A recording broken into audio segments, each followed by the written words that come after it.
বন্যায় ক্ষতিগ্রস্ত মৎস্যচাষীদের পাশে দাঁড়ালেন কমলপুরের এক মাছের হ্যাচারির মালিক।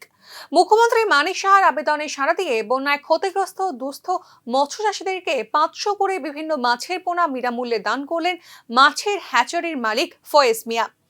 সংশ্লিষ্ট অনুষ্ঠানে অন্যান্যদের মধ্যে উপস্থিত ছিলেন ধলাই জেলার মৎস্য দপ্তরের সহ অধিকর্তা টিকেন্দ্র জমাতিয়া, মহকুমার আভাঙ্গা মৎস্য তত্ত্বাবধায়ক সৌমেন শীল, মৎস্য দপ্তরের অফিসার অপু দাস, দুর্গা চৌমনি আরডি ব্লকের পঞ্চায়েত সমিতির ভাইস চেয়ারম্যান সৌমিত্র গোপ সহ অন্যান্যরা। মুখ্যমন্ত্রীর আবেদনে সাড়া দিয়েই তিনি এই প্রয়াস নিয়েছেন বলে জানিয়েছেন হ্যাচারির মালিক ফয়েজ মিয়া।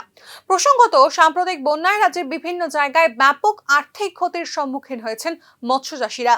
19-20 যে বন্যায় ক্ষতিগ্রস্ত হয়েছে তার জন্য আমি 100 জন লোককে 500 করে পোনা প্রদান করিলাম এবং আমরা যে মানিক শাহ মহাশয় যে বন্যায় ক্ষতিগ্রস্ত যারা আছে তার পাশে তার জন্য আমার একটা উদ্যোগ, যাতে 100 জন লোককে আমি সহযোগিতা করছি যাতে তারা পাশে আমি ছাড়াইতাম পারি।